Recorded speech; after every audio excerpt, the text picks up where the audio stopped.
This week, I have Dave Kloc with me. Thank you for being here, man. My pleasure. This is fun. So, in case people don't know who you are, Yeah. if they know anything about The Meltdown here in Los Angeles, you do every poster. That's true. Unless I'm out of town. Unless you're out of town. Okay. Yeah. You hire an understudy? I've got buddies that I surround myself with way better artists than me, and then... That's smart. Yeah. That's how you do it. But you wanted to pick, I think to some people's chagrin and some people's surprise, you picked our first Mitch Hedberg album. That's shocked. my surprise for sure. Right. Isn't that odd? I mean, more people, the most request, you will not believe, what do you think the most requested album is on this show? Raw. No. Is that even an album? It's a special. Yeah, but nobody's picked, Eddie Murphy's not even on the list of most requested. Jim Gaffigan. Nope. Actually, no one's ever picked Jim Gaffigan, and that would be fun. I'm really showing my cards. That's good, though. We should talk about it. Bill Cosby? You would think so. I think he's a close second. Pryor? Also, no. How far? I'm real far off? Believe it or not, you are. It's a much newer artist, which blows. Cat Williams. I'm sorry, I looked at your cat. We have done one Cat Williams album. No, it's Adam Sandler. Oh, everybody's laughing at you. They're all gonna laugh at you. Yeah, they're all gonna laugh at you. They either pick that one or his other one, and that one blows my mind every time. Because it's so great? That is one way to look at how I feel about that album. I'm going to stop bitching about it on the podcast because I think people get annoyed. And it's actually not a horrible album, but I didn't grow up with it. Okay, and, you didn't? No, I didn't. So I didn't, I grew up with people saying, fuck me in the goat ass. Right. Around me. And I'm like, why Right. are you saying the same reason I didn't listen to Dave Chappelle or watch Dave Chappelle for a long time? Because it was just frat boys quoting him. Right. And eventually I realized, I'm missing out. Yep. Sandler, it wasn't the same feeling of missing out, but it's like, that would have been interesting to be a part of, but I'm fine. Because I was listening to Carlin when that stuff. Okay. Yeah, so, right. But okay, so when did you first hear? Firstly, you're from the Detroit area. Yep. Originally. So when did you first hear Mitch Hedberg? It was in someone's dorm room. In my. I didn't go to college right after high school, but I did go visit friends in college. Okay. So it was visiting a friend when everyone had internet. Yeah. Because not everyone had capable internet at home. Of course, yeah. But in college, everyone had super fast internet. Yeah. So people would stream videos of the two things we all watched were Mitch Hedberg's special and then Jim Gaffigan's special. Okay. And that's when everyone started doing the little voice. Of course. And then every other thing that Mitch Hedberg did became, in my group of friends, just how we talked. Yeah. And there's still remnants of that. I don't doubt it. I don't doubt it. But it's hard not to quote. I don't know the chronology of it, but I think it went that special and then the album we're going to talk about. Okay, all right. Am I right? I don't know if you know. No, I think so. I think you're absolutely right because the first one was strategic grill locations, which again, people, I think I explained to you as you walked up. One guy was like, "Oh, damn it, he's going to pick that fucking album, and I won't be able to talk about it on your show." And I'm like, no, turns out, as a matter of fact, you are wrong. Yep. So then, all right, so strategic grill locations came out in 1999, which is, but I don't know when he self-released it though. Okay. He self-released it first, and then his Comedy Central Presents was 99. So I'm honestly thinking strategic grill locations must have though at least been a year before he actually did that. Okay. Is my guess. So around the same time. So wait, when did this one? Mitch come Altogether came out 2003. Actually. Right. That makes perfect sense. Yeah. Perfect timing. Perfect sense. Okay. I graduated high school in 2002. Okay. Everyone went to college, and that's when I was listening to that. Yeah, it's perfect. So, what kind of comedy were you listening to before? I mean, did you go to school for art? Yeah, I did. Okay, you did. So and you actually do it. That's amazing. I know. That is shocking. Meanwhile, I'm so happy for you. I did not study for even a day what I do. I do screen printing. Yeah. And I did not do screen printing. What did you in college. do? What did you study then? Just I got traditional art? Performance art degree. Really? Yeah. What? Because I got along with the teacher really well. Okay, all right. And I was like, I just want to have a good experience. Yeah. So I did. That's hilarious. Okay, then where did you learn to screen print? Where did you? Out here. Out here. Really? Out here. Yeah. And you haven't been out here all that long. 6 years in September. Okay, yeah. Which is a lot. Yeah, I guess it is. Yeah. But that's crazy. I mean, that you do it, for the most part. Once a week, minimum. Right. Of course. What am I saying? Yeah. What's the first piece of art you ever did that was related to comedy? A Meltdown poster, Yeah? for sure. Yeah. Okay. Yeah. And how long ago was that when you did your first Meltdown poster then? We started talking about it in 2010. Mm-hmm. The show started running in fall 2010. Okay, yeah. And I went to it from the beginning. And then I built up the balls to talk to Jonah towards the end of the year. Mm-hmm. So it was still like a month or two, maybe 2 months into the show. Yeah. That's right. And he said, when the new year starts, do your first poster. Mm-hmm. And I did. I think my first poster was January 26th. Oh, okay. And since then, pretty much since then every week. Since then, every week. Every week. Fucking crazy. It's almost 200 posters. That's insane. Yeah. You must have a frightening, upsetting archive then. I'm super unorganized. Yeah. Uh huh. So when the thing is, it's like I get asked like, "Hey, do you have this poster?" Mm-hmm. And I can only give maybes. Uh huh. Yeah, of course. Because I have these towers like that high. Uh huh. Uh huh. And it's like if it's deep down at the bottom, I don't know if I want to go down all that way. Yeah, 100%. 100%. Yeah. You don't. So what? I guess you actually already answered it by saying this album was like a communal experience for you guys. Yeah. So that's why probably one of the reasons it was so important. Yeah. Were you making friends as you were listening to this? Were you already friends with everybody who was there, or like, did it solidify anything? It was interesting because you go to college and you start like trying to make these new groups of friends, and you don't realize you're like quoting or like your inflection is being informed by clearly Mitch Hedberg changed the way people talk. Oh yeah. And it was like if someone clearly looked back at me when I did that and gave me the I get what you're doing, it wasn't like Chappelle where it's like you hear someone doing that and you're like, fucking cut it out, man. It was like, I get it. I get you. Mm-hmm. We get everything together. Yeah. It was great. That's awesome. Yeah, it was like its own language. What was it? Go ahead, sorry. Like, I was just thinking on my way over here, I was like, what to this day do I still say? Mm-hmm. Whenever I finish anything, I go, I'm going on break. Which, like, even my dad says. Really? Yeah, I'm going on break. That's fucking awesome. The Appliance Naming Institute. He goes, this thing keeps things fresh. We'll call it a fresher. I'm going on break. And to have that kind of impact after only 2 albums is fucking sick. And I mean, he had a third that was released after he died, but nobody ever talks about that one. These are the 2. See, that's kind of crazy. When you first started, I mean, was comedy a thing for you always? Growing up? I mean, did you have it in the house? I mean, I assume that, but sometimes people say no. Yeah, not always in album form. Mm-hmm. But, you grow up with Seinfeld. Seinfeld's a comedian,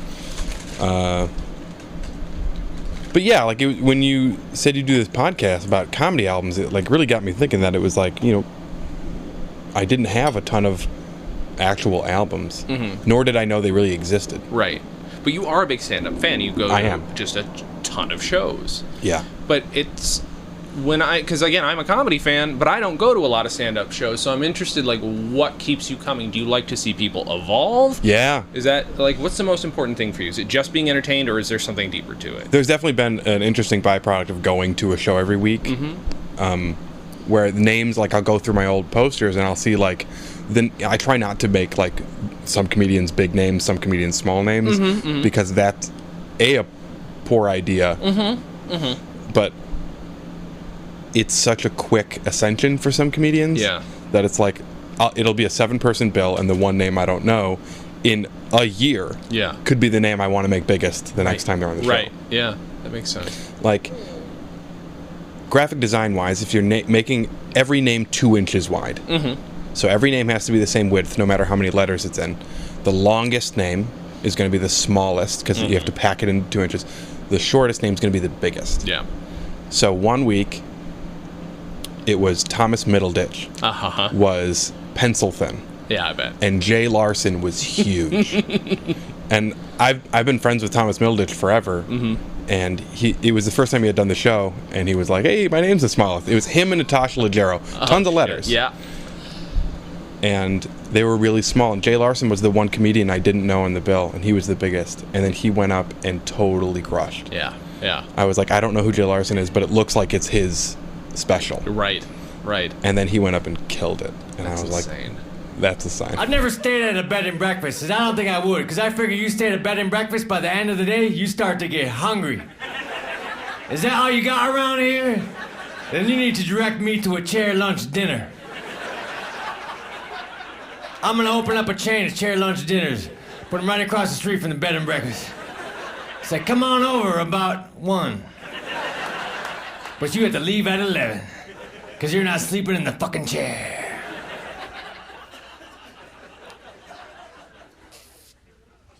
We're gonna have to sweeten some of these jokes. You know what sweeten means, right? That's a showbiz term for add sugar to.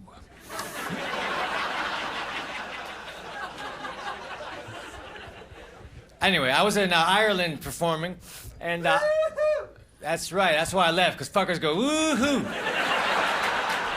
And I got sick of that shit. I can't take woo-hoo anymore. And I'll be goddamn if they're not here too. Are you just there to laugh, or do you like watching people evolve, or is there, or like, hey, they're big now, you get excited for them? What's the most important thing for you? Just good quality comedy. Going to the Meltdown's kind of a spoiling experience. Yeah. Because right when I moved here, I had a ton of friends in the comedy scene, but not the highest strata. Mm-hmm. My good friend who lived out here before me, who I stayed with for a while, is Pauly Shore's road opener. Really? And has worked at the Comedy Store since day one of him living here. It still does. It's crazy. And he's still Pauly Shore's road opener. And I used to go to the Comedy Store, which is the other side of the world compared to the Meltdown. Right. You know, it's just like lots of weird negative vibes. Yeah. And like weird headbutting, and it's just kind of like a frat with the lights out. And going to Meltdown was so refreshing. Yeah. That it was like a group of friends that was just like waiting to get to know each other, all agreeing that this was the best day of their week. Yeah. And it just picked up speed and stayed quality. Does it feel to you like it's the nature of comedy that comedy is becoming less competitive and a little more cooperative in that way, or is it just venue by venue? Maybe it's always been cooperative and they've just had shitty venues. It would be tough for me to say, because Yeah. I am 98% of the time at the same venue. Sure.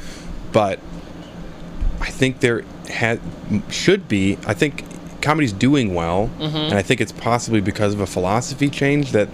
But I am totally unfit to make that call. No, I know. It's something that I've noticed myself, but again, who the fuck am I? Because I don't see any shows, like, almost ever. But I mean, there are established comics, like established guys. I mean, even like, Robin Williams would drop in, right? So these are guys who grew up in a very competitive environment that are perfectly comfortable there. Right. And I've always wondered, and I want to talk to a few of them. I'd like to get a few of them on the show just to know, is it a matter of, well, this is just a shitty environment, everybody beats each other up here, thank God there's finally a place. Because honestly, so many comedians are just little puppies. Like, right. There's always the idea of the tears of a clown, but honestly, they're just fucking humans. I mean, sure, you can say something like, yeah, we all do it, it happened to me, it made me stronger, but like, if you're gonna completely write off the idea that maybe if you don't do that and you're more nurturing and helpful, maybe something better could come from that, then you're never gonna know. Right. And it's like, the few times I would go and spend long periods of time at the Comedy Store, because my friend would often go on at like 2:30 in the morning, but I'd get there at 9. He'd be like, yeah, the show starts at 9, and my last name's Kloc. I get places on time. He'd be like, yeah, like the show starts at 9, and I'd show up at 9. I'd park a half hour early because I learned Hollywood ways. Yeah. And I would walk up at 9, and then I'd see this list of who's on the show, and it was like 6 feet long. It was just like names. And Sandy would be at the bottom. And it would be like him, and then the other guy from Michigan, Barris. Todd Barrett? Oh boy. Don Barris. Don Barris, okay. and there'd be like 3 people in the audience at the end of the night. But like throughout that time, people would have thrown chairs at the stage. Stuff had been whipped back and forth from the audience. Oh boy! Just like some of the harshest heckling. And to have none of that be present right at the Meltdown, I was like, okay, this is more my speed. Yeah, I mean, it's nice to have that when I feel like on the road it's this crapshoot for people where they don't know if they're going to run into it. But why not, like in most people's home base when it comes to comedy? Right. Have a space where it's like, I'm gonna I'm gonna try something. Yeah. Fuck around a bit, see what happens. Which is why it's a good good place for them to do the set list too, because again, it's just completely off the top of your head. Yeah. Is comedy a soundtrack for you while you're creating, or are you a music guy, or both? Both, plus podcasts in the middle. Yeah. Music podcasts, comedy podcasts, news podcasts, science yeah. Which is, a confluence of all of those things. Yeah, having stuff on is important. Mitch, that Mitch Hedberg album, it's tough because it's like rereading a book. You know what's coming up. Yeah. But like with Mitch Hedberg, a lot of his jokes play like, this is a great riff. Yes, I love when this is about to happen. Right. Like no other comedy album I've ever heard. The re-listening. Yeah. Is just as great.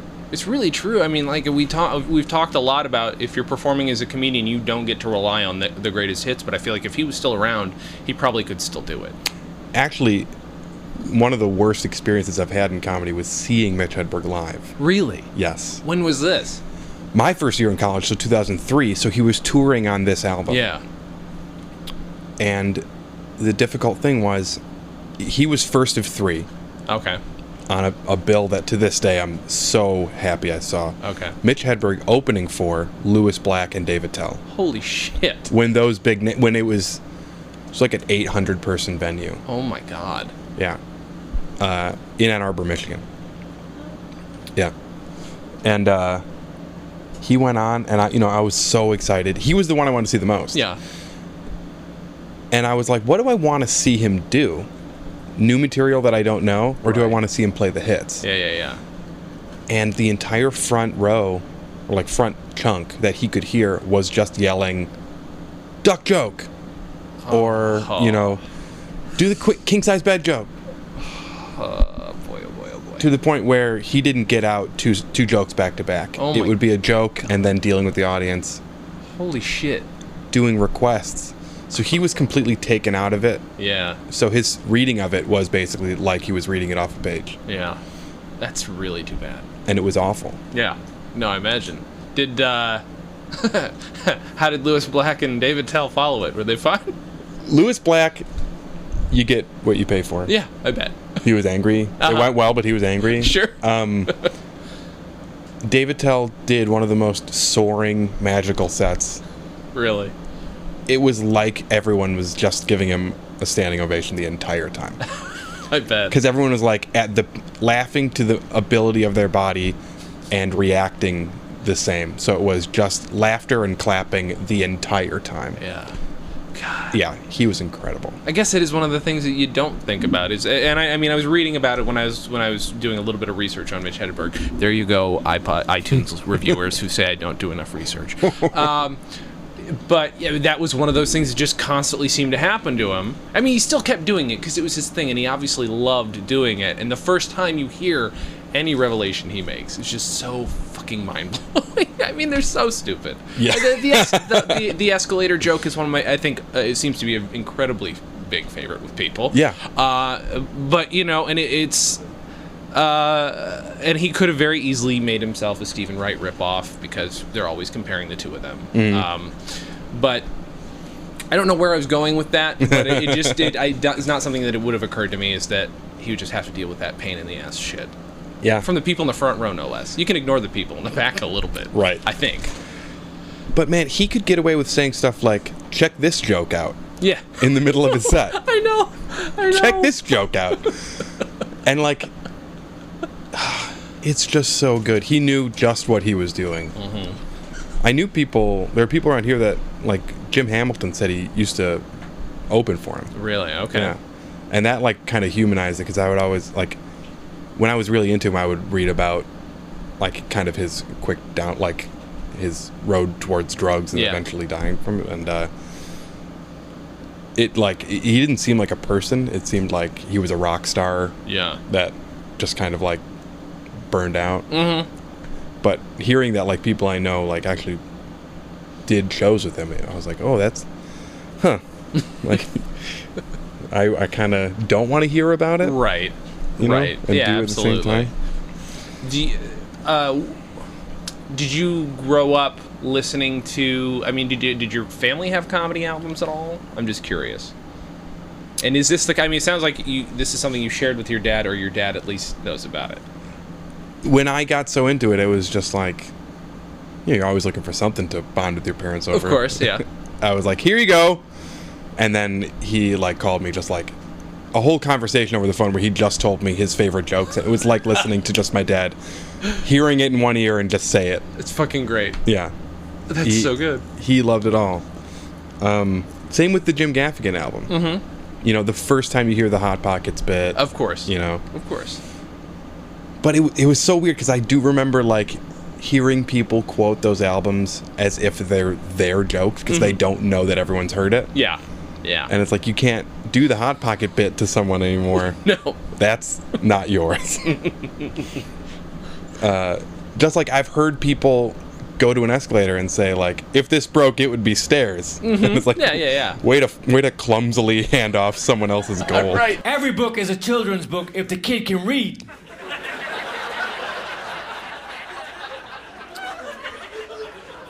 I got an oscillating fan at my house. The fan goes back and forth. It looks like the fan is saying no. So I like to ask it questions that a fan would say no to. Say, do you keep my hair in place? Do you keep my documents in order? Do you have 3 settings? Liar! My fan fucking lied to me. Now I will pull the pin up. Now you ain't saying shit.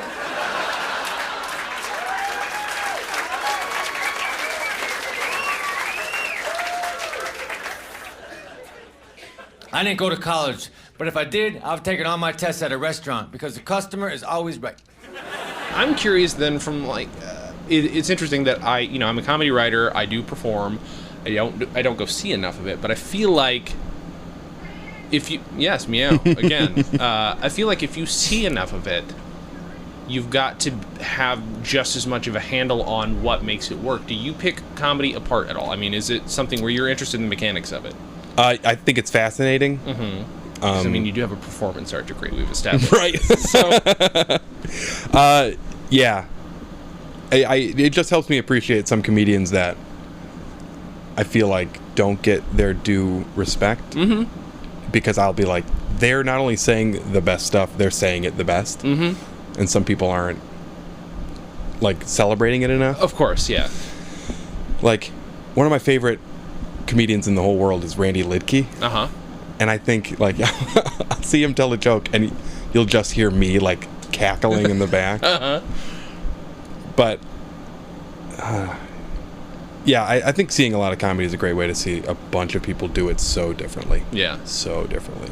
Yeah, it's so hard because you do hear different comedians talk about they don't really care how it's said necessarily, as long as it gets a laugh, or as long as it accomplishes, it says what you're trying to say, or some people are more concerned with, well, it says who I am in the joke, and I'm always curious about the mechanics of it because it's the math of comedy. Right. That a lot of people maybe don't. Some people may just naturally have that, but they don't think about it as much. But it's the kind of person I am, I'm always picking it apart. I'm also curious then as far as like, I don't know, what makes you think you can, what made you feel like I can embody comedy in art somehow? Because your art, while beautiful, like the first thing if I were to see it in a gallery, I wouldn't necessarily guess that they were all for a comedy show. Right. Because they're just kind of, I'm going to be just completely ignorant, kind of crazy. Like that's just the dumbest way to say it. But they seem all over the place, but gorgeous. You know what I mean? Thank you. So, what are you trying to reflect when you're doing them? Early on, I was just doing simple stuff that would not make me lose the gig. Because it was mine to lose. Yeah. And worst case scenario, they go, hey, having posters is great. Having Dave do them is bad. Right. So we'll get it's L.A. If I yell out the window, there's going to be a comedian, 100%. a writer, and an artist all sitting out there. Yeah, you should try it. Right. I'm not going to, just because it's too loud. But I was like, I have to keep this interesting, but I don't want to try to make it funny. Okay. Because I was like, I'm not a comedian. Yeah. No one is here to buy a funny poster. Yeah. I was like, don't draw. I'm bad at drawing faces, but I'm like, I don't need to draw caricatures of the performers. Right. Yeah, this isn't the cover of an album. Yeah. It's just something people can take home to document the event that will never happen again. Right. Yeah. It'll happen differently. Sure. But so will the art. Right. So yeah, there was the stuff happening weird is just I prefer weird any day of the week. I'll take weird. But are you thinking about comedy while you're doing it? I'm just curious. Or is it because they're not sketches? I mean, Right. I want to give people an idea if they haven't seen your art. They're not Yeah. sketches. Yeah. They're sometimes beautiful line art. But you do. I mean, you're screen printing it, so Yeah. it has to be simple in some ways. But some weeks I'll be like, I've got a 30-hour drawing in me. yeah. And I'll do that, and the only thing it'll be is something to look at. Like, I don't know. It has to be eye-catching. The reality of the fact is that it should be something people want to buy. So, like, if I'm going headfirst towards terrifying, I do pull it back a bit. It doesn't always work. Some weeks I'm like, oh, this is a weird one. Right, Like, right. This is real creepy.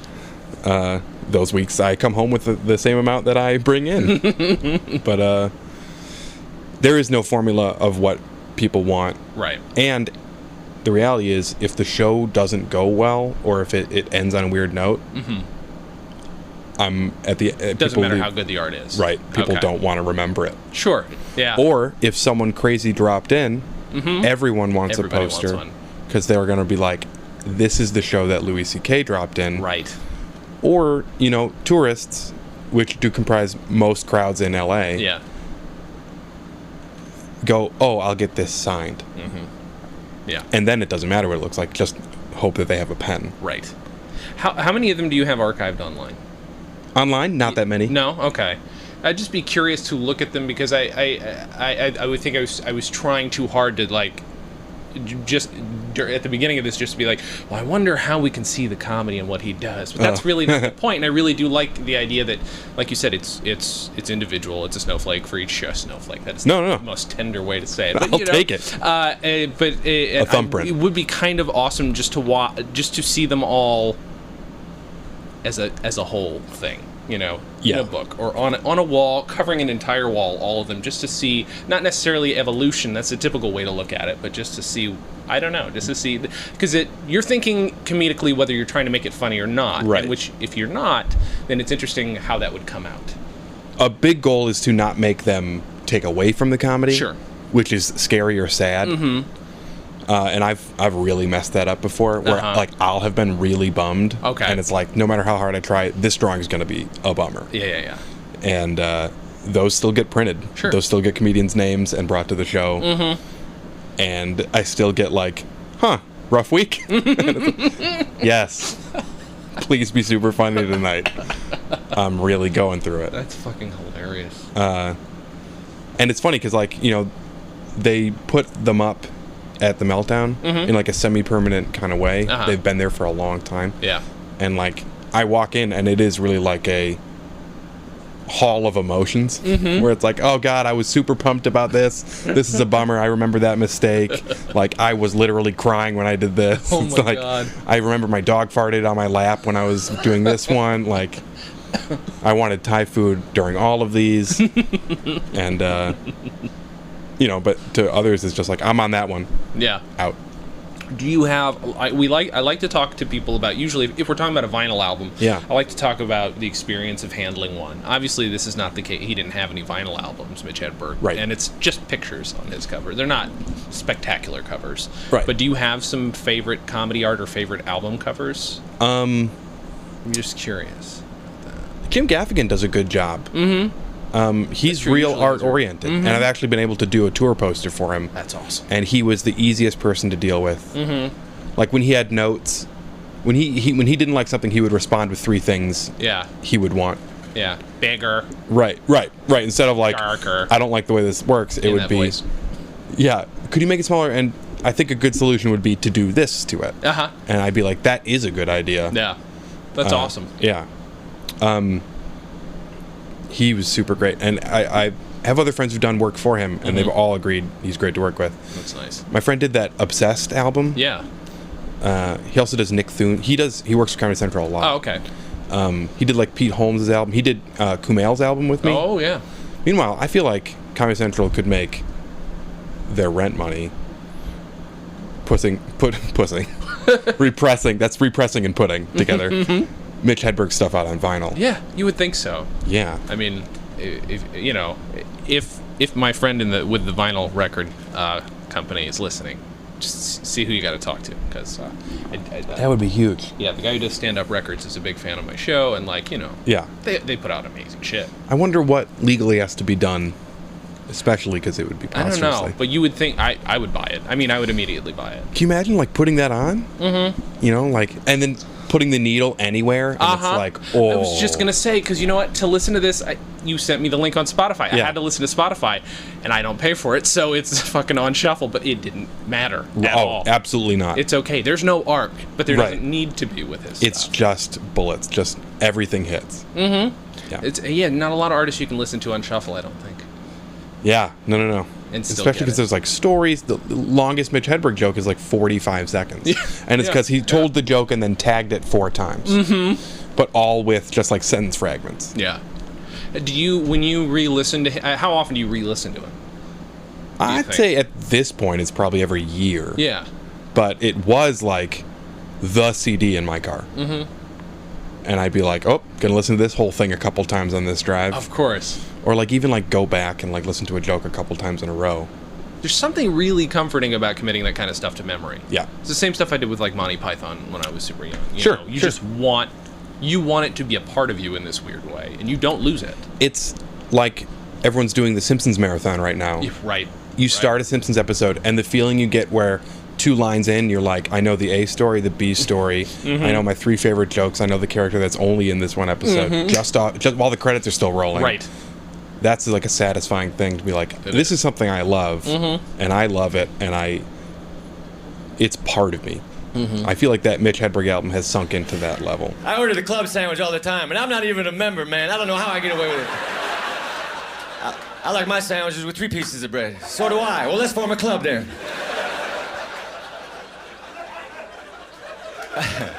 Okay, but we need some more stipulations. Yes, we do. Instead of cutting the sandwich once, let's cut it again. Yes, 4 triangles. And we will position them into a circle. And in the middle, we will dump chips. Or potato salad. Okay. Let me ask you a question. How you feel about frilly toothpicks? I'm formed. Well, this club is formed. Spread the word on menus nationwide. I like my sandwiches with alfalfa sprouts. Well, you're not in the fucking club. I went to a pizzeria, I ordered a slice of pizza. The fucker gave me the smallest slice possible. If the pizza was a pie chart for what people would do if they found $1 million, the fucker gave me the donate it to charity slice. I would like to exchange this for the keep it. The smoke ring, when they cut my body in half, deep down will be the Mitch Hedberg ring. That's and the thing is, and the other weird thing is, it's barely a decade old, just a decade and a year, that it had that kind of an impact, and it didn't have anything to do with his death. He was that big before. That was just a huge fucking disappointment. Also, do you remember when his death happened? Oh, wasn't it April 1st, right? Yes. Yeah. So everybody thought it was fucking bullshit. When they Yeah, announced it was like a speed bump. It was like, I heard he died. Oh, it's April 1st. Yeah. Of course, that's not true. And then, oh, And it's like, oh, he's still dead Fuck. on April 10th. Yeah. It's like, oh, super bummer. the real nice thing about it, though, is because of the type of comedy it is, and because of everything we talked about, is it's so timeless. I don't think there's much in there that's even about technology that didn't exist 50 years beforehand or that won't exist in 50 years. It's very timeless. Yep. And I don't know, re-listening to it, I was just, this is perfect. It can't really age, it ages very slowly. Absolutely. And I think it was a beneficiary of the time that it happened and the demographic in which it happened too. Right. Where it's like CDs were at their biggest when Offspring was breaking. Right. So Yeah. Offspring sold the most Point. records. Yeah. And it wasn't like there were a billion bands. You know, now you can get all CDs for a quarter, but course. it's like when Mitch Hedberg's album was huge, the internet was blowing up Right. in homes. And it wasn't competing with, you could look up anyone's name and listen to a single track anywhere. It was like, that link got emailed to me. His Comedy Central album got emailed to me. It was way before YouTube. Yeah. So it was like, here's a website with a video on it. Yeah. And it was like, what do you mean? Right. Right. And it was like, listen, I'm going to get it started. We'll go get lunch. And when we get back, we'll watch it. Yeah. Yeah. And it was like, great. Let's get some people over to this dorm room and we'll look at this on your computer screen. And we'll all be very excited about it. I sometimes even forget that, even though I was a part of it, is that while the fucking boring shit, people always talking about how convenient the internet is, and then blah, blah, blah, blah. I'm sick of that discussion on podcasts, on every podcast. But I do forget how precious that shit was at the time, because you're like, holy fuck, I can get everything, but it's going to take a while. You still have to be picky about the shit you stole. But you were like so pumped to find out you could get it. 100%, yeah. You were like, oh my God, I can get that now. Yeah. So I can have it with me more frequently. Yeah. Yeah, and I don't like to admit this, but I love Weird Al, and my goal, because I don't hate to admit that I love Weird Al. I hate to admit that I stole every one of his albums at that point. But how much money have you given Weird Al in your life? I think a bunch. You know, I've seen him live, and I try to buy every album now, and I'm still trying to buy. I want to get all the old ones on vinyl, though. I really want those. That's a big thing for me. Yeah. Especially since this is probably his last proper album. That's what I've heard. Not going to do anymore. That's upsetting. It's smart for what he does, but he's still, anyway, I can go on for hours, and I have gone on for hours about him. So I have Jonah Ray's Hello Mr. Magic Plain Person Hello You bet. here, because he did the show. You designed the cover in the back. How many albums have you done this for? Comedy albums? Yeah. I think maybe 5 or 6. See, that's good. That's do you now? First of all, what were you thinking? Because I love this cover. I had been doing this wood plank stuff, drawing stuff out of wood. Yeah. I had just done the Grant Morrison poster at Meltdown. There was a Grant Morrison event, and I did that. And Jonah had asked me to do his album cover, and we were just bouncing ideas back and forth. Actually, it was for a shirt. Okay. And when it came out the way it did, he said, I'm going to make that my album cover. That's awesome. Which was huge. Like, I did those posters for a while before I could call Jonah or Kumail, like, friends. So it was really just like, these are my bosses. They're hilarious. Yeah. But, like, that brought us a lot closer. Yeah, no, I bet. God, that's so good. Do you, but it's just, I'm just babbling now. But do you, when you're designing a cover, is it same thing? Just unique experience? Here's how I express how I like their comedy. I do a lot of stuff through AST. Yeah. And I've been fortunate enough to be friends with a lot of the comedians that I've done albums for. And it's nice to, because, you know, when you're getting into comedy, it's like, maybe I'll do an album one day. Yeah. And then it's like, I'm going to be able to do an album. Maybe I'll do something more than just a picture of me on stage. Right. And then the comedian comes to me with 11 ideas. Of course, yeah. And it's like, okay, let's pick the one that's most feasible. Yeah. That'll make us both excited. And the best was Jim Hamilton. He did an album called Poems About the Ocean, which actually is one of my favorite comedy albums ever. Yeah, okay. He's like, hey, what do you think? He's like, I know you draw a lot of hands. He's like, what about an ocean made of hands? That's kind of cool. Yeah, and I was like, that's exactly what I want to do. Yeah. And I remember doing that, and we were both real excited, and he got, you know, the art framed. And yeah, that's amazing. To this point, a lot of comedians that I've done art for, I'll do a tour poster or a shirt design or an album stickers. They're all like, yeah, I saw your Jim Hamilton album. Yeah. and that's what I want. Okay, I haven't seen that cover, and now I need to. I'm pumped about that. That's awesome. Have you ever? One thing that I feel like with modern vinyl, as far as like the cover art, and I don't get to talk to a lot of people like this because I don't get to talk to any artists who do it. Again, no offense to Weird Al, but this is the newest comedy album I've ever bought on vinyl. Okay. This is it. It's flat. And this is a coincidence. I'm glad I have this here. Whereas this old Cheech and Chong album, Los Cochinos, I mean, you pull the sleeve out, and like we're just talking. You know what I'm talking about? Like inside still printed. Yeah, it's very interactive. There's a lot of shit going on here. That's amazing. There's a story. There's an entire story. Yeah. And I'm waiting for a newer comic to do this because I don't care how good their comedy is. I would buy this for the art. It is genuinely gorgeous. That's a standalone thing. That's amazing. Yes, I mean, look at that. Look at this door cross section is incredible. Amazing. All the beautiful looking marijuana, and I mean they're playing the old ladies in the back. Then you can see that they're fucking themselves as old ladies on the inside of the car here.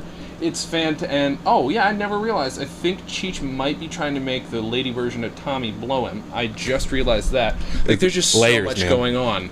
And regardless of the story, I mean, it is like you say, it's just interactive. There's two pieces to it, and Has anybody even come up with anything like that, or is it just a matter of I want a nice design on the cover, or something? They want a nice design, but when you get to packaging, it's all about feasibility and cost. Sure, of course. And that now that would probably be. Well, how many millions of albums do you think that sold? That's also true. That's also a very good point. Like they're like, listen, because that has to be die cut, like let alone design. Sure. It has to be die cut. There's a huge photo session. That could raise the cost of that album $1 per. That's true, right. Which is millions of dollars. But, if Weird Al's cool with just like art on the front and the back, of course, a lot of people are saving a lot of money. Oh, absolutely. Especially at the level I'm doing stuff at, it's like, let's get some cover art. Right. No, of course. Type out those thank yous. And it's like, I understand. I'm waiting for it to be more feasible, though. It's not cost effective. Then it was the thing. It's way more cost effective. I mean, you can even play around with CD design too, because again, you get the fold out. Yeah. Sorry. Now I'm getting way too nostalgic, and I'm trying to think. There aren't any like. I'm sure I'm wrong, but I can't think of any comedy albums that have like exceptional vinyl layouts. Right. But at least they're different. That is one thing too. I mean, it's not always just blow up what's on the CD or blow up what's on iTunes. Right. Especially with re-releases like you're talking about. I would love to see Mitch Hedberg an artistic rendering of whoever is interpreting Mitch Hedberg. Yeah, Shepard Fairey. Be so. Oh my God. Right. It would be fantastic. So I always like to make people recommend the album. If nobody's ever heard of Mitch Hedberg somehow, doesn't know his comedy, why should they listen to this album first, or why should they listen to this album at all? Oh, wow. I can't imagine there's anyone who hasn't heard it. There are certainly people who don't realize they haven't heard it, that they've heard it. Right. And those people should go back. It'll be the most enjoyable history lesson of the last 12 years of comedy and of inflection and pacing and craftsmanship and just weird out of the box. He was so weird. Like, what was it? 2 years later, Dane Cook took over. Right. Who was the farthest thing from Mitch Hedberg in the world. Sure. And, who knows what Mitch Hedberg would have done if he had been alive at that same time. But he was a comedian that did the jokes we all wanted to hear and could never think of. Yeah. Dane Cook just told stories like an excited guy at a party. Sure, yeah. Mitch Hedberg, his brain was put together in a way that no one else's was. Can you imagine like walking around in a mall and hearing and with him and like him saying something? You wouldn't be able to move after some of those things. It's true. Like getting to an escalator and him saying like, and that's a broken escalator. It's broken. It's just stairs. You just be at the bottom and he'd be up at the top still talking. And you'd be like, I can't believe you just said that. God, every joke was probably a moment where someone was with him and was just like, holy shit, man. And what's funny is you don't think of him as observational in the same way. Observational humor has a pattern to it, has a rhythm. His was. Yeah. But then here's an observation, but it's from this intentionally skewed perspective. Yeah. about why he doesn't need a receipt for a donut. You know, Right. or something to that effect. Yeah. God damn. I'm gonna listen to the album again on the way home. Yeah, it's worth it. It is, again, that is one reason to listen to it too, is you won't want to stop listening. Yeah. And I like albums like that. Like, hey, if you want to see me after the show, I'll be surprised. Like, he probably just said that at one point, and then he was like, oh, everyone's been laughing for 2 minutes. Uh-huh. I'm gonna put that in the album. And the delivery of a guy who sounds like he doesn't do comedy. He sounds like he Absolutely. doesn't know his own punchlines. All he knows is that that's what he sounds like. Yeah. Yeah. Ah, it's so fantastic. Yeah, he often will, like, forget a punchline and just kind of, like, mumble it out.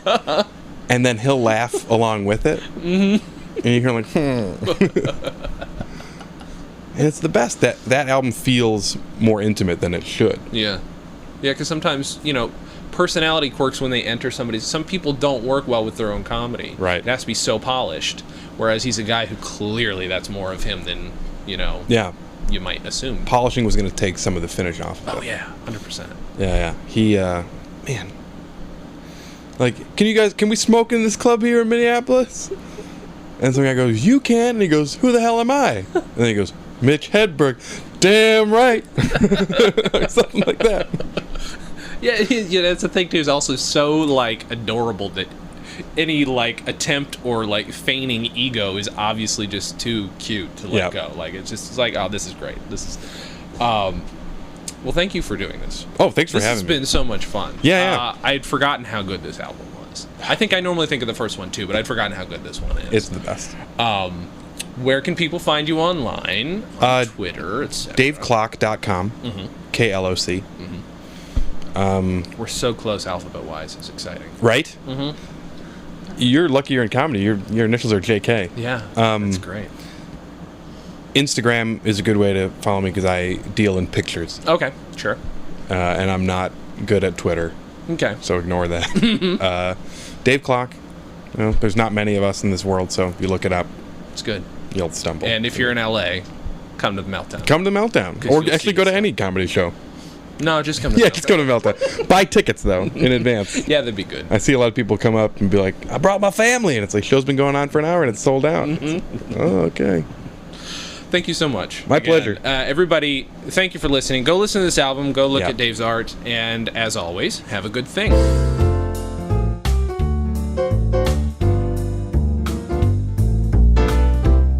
Comedy on Vinyl is a production of Stolen Dress Entertainment. It is produced by Mike Warden and is hosted and edited by Jason Klamm. Our theme song was composed and performed by Richard Levinson. Please visit stolendress.com to listen to our other podcasts, read our blogs, read our tweets, watch our videos, and read our books. Please subscribe on iTunes, and if you like us, give us a 5-star rating and a nice review. You can find us on facebook.com/comedyonvinyl, Twitter @comedyonvinyl, and find everything else at comedyonvinyl.com.